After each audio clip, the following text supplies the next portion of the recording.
Hello and welcome back to right to education. हम आज भारतीय अर्थव्यवस्था के क्वेश्चंस को डिस्कस करेंगे। हम इस पूरे वीडियो सीरीज में 2000 से ज़्यादा क्वेश्चंस डिस्कस करने वाले हैं इंडियन इकोनॉमिक्स के। आपको पता है कि इंडियन इकोनॉमिक्स यानी भारतीय अर्थव्यवस्था से 4 से 5 क्वेश्चन हर क्वेश्चन पेपर में आपको देखने मिल जाते हैं, तो ये बहुत इंपॉर्टेंट हो जाता है। चलिए शुरू करते हैं। पहला क्वेश्चन है, एमएसपी के अंदर कितनी फसल होती है? तो आपको बताना चाहिए कि टोटल 23 फसल होती हैं, जिनमें से 7 अनाज की होती है, 5 दलहन, 7 तिलहन और 4 कमर्शियल फसलें जो होती हैं, जो बेचने के लिए उगाई जाती है, वो होती है। योजना आयोग कब बनाया गया था? तो 1950 में योजना आयोग बना था। पहली हमारी योजना जो है 1951 से 1956 तक चली थी। 1969 में कितने बैंकों का एक साथ मर्ज कर दिया गया था?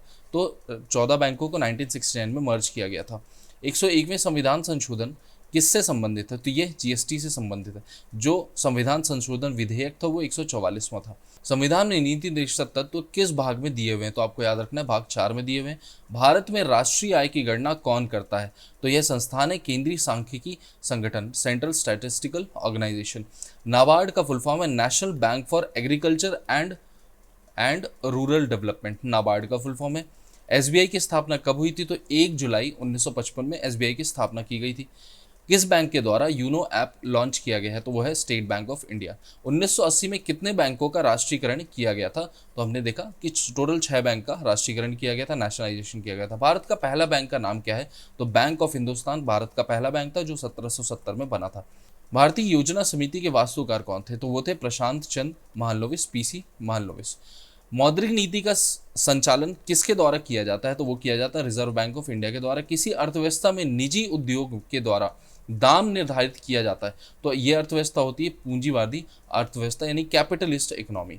भारत में पहली बार सेवा कर कब लागू किया गया था? तो वो 1994 में किया गया था, सेवा कर लागू, सर्विस टैक्स जिसे हम जानते हैं। भारत में प्रथम पंचवर्षीय योजना कब लागू की गई थी? तो वो की गई थी 8 दिसंबर 1951, जो 1951 से 1956 तक चली थी। भारत में पहली बार बैंकों का राष्ट्रीयकरण कब किया गया था? तो वो किया गया था 19 जुलाई 1969 को 14 बैंकों का राष्ट्रीयकरण किया गया था। बफर स्टॉक किससे संबंधित है? तो खाद्यान्न से संबंधित है। बफर स्टॉक का मतलब होता है अनाज को इकट्ठा करके 1 साल तक या कुछ समय तक रखना। 11वीं पंचवर्षीय योजना के तहत कितने सोलार सिटी बनाए गए थे? तो टोटल 60 सोलार सिटी बनाए गए थे। दूसरी पंचवर्षीय योजना में किसके ऊपर फोकस किया गया था? तो भारी उद्योग व कृषि दोनों के ऊपर फोकस किया गया था। कौन सा संगठित क्षेत्र नहीं है? तो कृषि जो होता है, एग्रीकल्चर, असंगठित क्षेत्र यानी अनऑर्गेनाइज सेक्टर कहलाता है। अनऑर्गेनाइज इसलिए कहलाता है क्योंकि कृषि क्षेत्र में जो व्यक्ति काम कर रहे हैं उनका कोई खास ब्यौरा सरकार के पास नहीं होता। कौन सी संस्था पैसा बजट के लिए कार्य करती है? तो वह है आरबीआई यानी reserve bank of India. Bharat में सबसे पहले आय की गणना किसने शुरू की थी? तो दादाभाई नौरोजी ने 1867 में की थी। किस समिति की सिफारिश पर नेशनल स्टॉक एक्सचेंज का गठन किया गया था? तो वो था फोई फेरवानी समिति। सेबी की स्थापना किस वर्ष हुई थी? तो 12 अप्रैल 1988 में। सेबी का फुल फॉर्म है security and exchange board of India.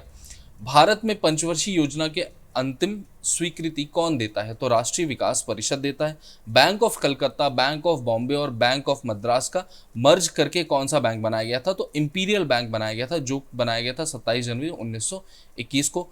केंद्रीय करों में राज्यों को कितना प्रतिशत हिस्सेदारी कैबिनेट ने अपनी मंजूरी दे दी है? तो 29% जो है, 29% केंद्र ने मंजूरी दे दी है। विक्रेता बाजार क्या होता है? ऐसा बाजार जहां मांग की अपेक्षा पूर्ति कम होती है।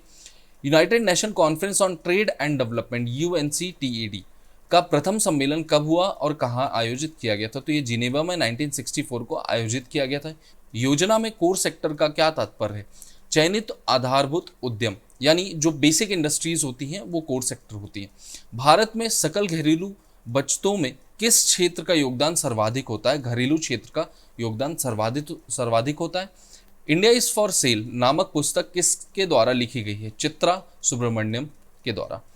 दक्षेस यानी शार्क की स्थापना कब हुई थी? तो 1985 में शार्क की स्थापना हुई थी। अंतर्राष्ट्रीय मुद्रा कोष इंटरनेशनल मॉनेटरी फंड के सदस्य देश कितने हैं? तो वो है 190। प्रथम पंचवर्षीय योजना का मुख्य उद्देश्य क्या था? कृषि पर विकास। किसान अपने फसल या अनाज को किस ऑनलाइन पोर्टल के माध्यम से व्यापार कर सकते हैं? इनाम पोर्टल या मंडी ट्रेड ऐप से कर सकते हैं। कौन सा कर राज्य सरकार द्वारा वसूला जाता है? तो वह शराब पर लगने वाला कर। प्रथम पंचवर्षीय योजना किस मॉडल पर आधारित थी? तो हेरोल्ड डोमर मॉडल पर आधारित थी। 11वीं पंचवर्षीय योजना का उद्देश्य क्या था? तो तेज और अधिक समावेशिक विकास। समावेशिक का मतलब होता है सस्टेनेबल डेवलपमेंट। जब किसी देश की मुद्रा का वैल्यू दूसरे देश से कम की जाती है तो उसे क्या कहते हैं? उसे मुद्रा का अवमूल्यन यानी डिवैल्यूएशन कहते हैं। जीएसटी में 5 प्रकार के टैक्स स्लैब होते हैं। कौन कौन से? जीरो, ये जीरो है, 5, 12, 18 और 28।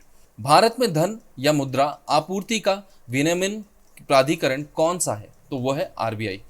आरबीआई के लोगों में कौन सा जानवर देखने मिलता है? तो वो है बाघ। लकड़वाला समिति का गठन कब किया गया था? तो 1993 में किया गया था। गरीबी के मापन से संबंधित या गरीबी का मापन का गठन करने के लिए किया गया था।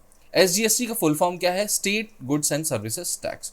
ब्रिटेन वुड इंस्टीट्यूशन में कौन शामिल है? डब्ल्यूटीओ, आईएमएफ और वर्ल्ड बैंक या विश्व बैंक।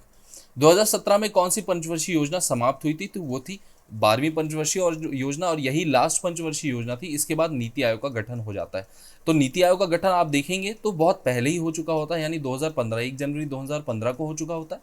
मगर जो 12वीं पंचवर्षीय योजना है वो 2017 तक काम करती रहती है। IRDAI का पूरा नाम क्या है? Insurance regulatory and development authority of India. 11वीं पंचवर्षीय योजना के कितने विकास दर का लक्ष्य रखा गया था? तो वो था 9%। आरबीआई के मुख्यालय कहाँ स्थित है? तो वो है मुंबई में। आर्थिक सर्वेक्षण को केंद्रीय बजट से कब अलग किया गया था? तो 1964 में अलग कर दिया गया था। वित्तीय साक्षरता सप्ताह किसके द्वारा मनाया जाता है? तो वो मनाया जाता है रिजर्व बैंक ऑफ इंडिया के द्वारा। सेवा क्षेत्र में किस क्षेत्र के तहत आता है? तो वो तृतीय क्षेत्र के तहत आता है।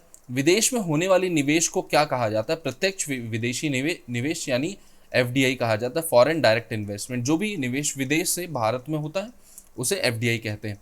2015-16 में नाबार्ड में भारत सरकार की हिस्सेदारी कितने प्रतिशत थी? तो वो थी 99%। इतिहास का काला बजट भारत में किस बजट को कहा जाता है? तो 1973-74 के बजट को कहा जाता है। मुद्रास्फीति में सीपीआई का पूर्ण रूप क्या होता है? Consumer price index. आईएमएफ का गठन किस समझौते के साथ किया गया था? तो वो था ब्रिटेन वुड्स समझौता। आरबीआई द्वारा जारी डिजिटल पेमेंट वृद्धि का बेस ईयर कौन सा होता है? तो वो होता है 2018। उत्पादन की दृष्टि से विश्व का सबसे बड़ा चाय उत्पादक कौन है? तो वो है भारत। विश्व व्यापार संगठन की स्थापना कब हुई थी? 1995 में। 1995 में। भारत में शेयर बाजारों के लिए मुख्य नियंत्रक का कार्य कौन करता है? तो वो करता है SEBI, security and exchange board of India, या भारतीय प्रतिभूति और विनियमन बोर्ड। भारत की अर्थव्यवस्था कैसी है? विकासशील अर्थव्यवस्था है भारत की। भारत की राष्ट्रीय आय किसके द्वारा अनुमानित होती है? केंद्रीय सांख्यिकी संगठन के द्वारा। मुद्रा के अवमूल्यन का क्या अर्थ है? अन्य मुद्राओं की तुलना में देसी मुद्रा का मूल्य कम करना या कंपैरेटिवली लो कर देना। बंद अर्थव्यवस्था या क्लोज्ड इकोनॉमी का क्या अर्थ होता है? आयात निर्यात अनुपस्थित होना, यानी आयात और निर्यात जिस देश में नहीं होता है वो बंद अर्थव्यवस्था कहलाती है उस देश की। तो भारत 1991 से पहले बंद अर्थव्यवस्था थी। प्लास्टिक मनी क्या होती है? वो क्रेडिट कार्ड को प्लास्टिक मनी कहा जाता है। आबिद हुसैन समिति का संबंध किससे है? लघु उद्योग क्षेत्र से संबंधित है आबिद हुसैन समिति। कस्तूरबा गांधी शिक्षा योजना किससे संबंधित है? बालिका शिक्षा से। भारत की राष्ट्रीय आय की गणना की जाती है केंद्रीय सांख्यिकी संगठन के द्वारा, सेंट्रल स्टैटिस्टिकल ऑर्गेनाइजेशन के द्वारा। केंद्र और राज्य के बीच वित्तीय विवादों का निपटारा का मुख्य एजेंसी कौन होती है? तो वित्त आयोग जो है केंद्र और राज्य के बीच में जो भी वित्त का निपटारा होता है वो करती है। वीडियो पसंद आया तो लाइक ज़रूर करें, और अगर ऐसे ही और इंपॉर्टेंट वीडियोस आपको रोज़ देखने हैं तो इस चैनल को सब्सक्राइब करें। Thank you so much.